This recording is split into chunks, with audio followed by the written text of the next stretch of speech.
Hello everyone, I am Aditya. Now I am going to discuss about an arrow function in JavaScript. So in this video, we will see how to implement an arrow function in JavaScript and syntax for an arrow function. We'll learn some basic stuff about an arrow function in JavaScript. So before writing the code, we will see definition for an arrow function. So for better understanding about an arrow function is a shorter syntax for writing a function in JavaScript.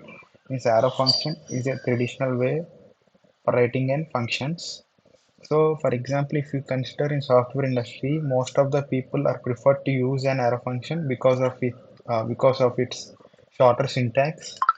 So it was introduced in ES6. ES6 stands for ECMAScript. It was introduced in the year of 2015. Arrow function allows for more code readability, especially in cases of small functions. So before writing the arrow functions, these three things should be remembered. First thing is no need to write an function keyword beside an arrow function. So we need not to declare a function keyword. This is the first thing. And second thing is arrow functions cannot be used as constructors. And third thing is arrow function is great and better for array methods like map, reduce, and filter. So these three things to be remembered while writing an arrow function. So now I will explain about an arrow function using JavaScript code for better understanding. So if you want to console your name, means if you want to console or else you want to print your name uh, using an arrow function.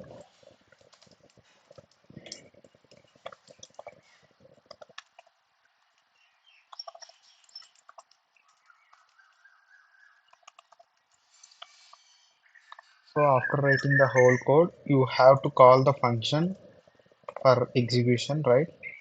So Aditya will be executed in the output.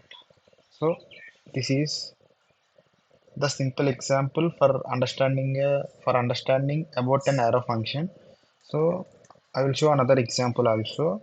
For example, if you want to double the number, means doubling the number is a single line of code. So you can easily write a code using an arrow function in a single line. So I will show that thing how to write. I have considered input as n. So I will double the number 2. For example, we want to call the function, right? For execution, the number 2 is doubled into 4.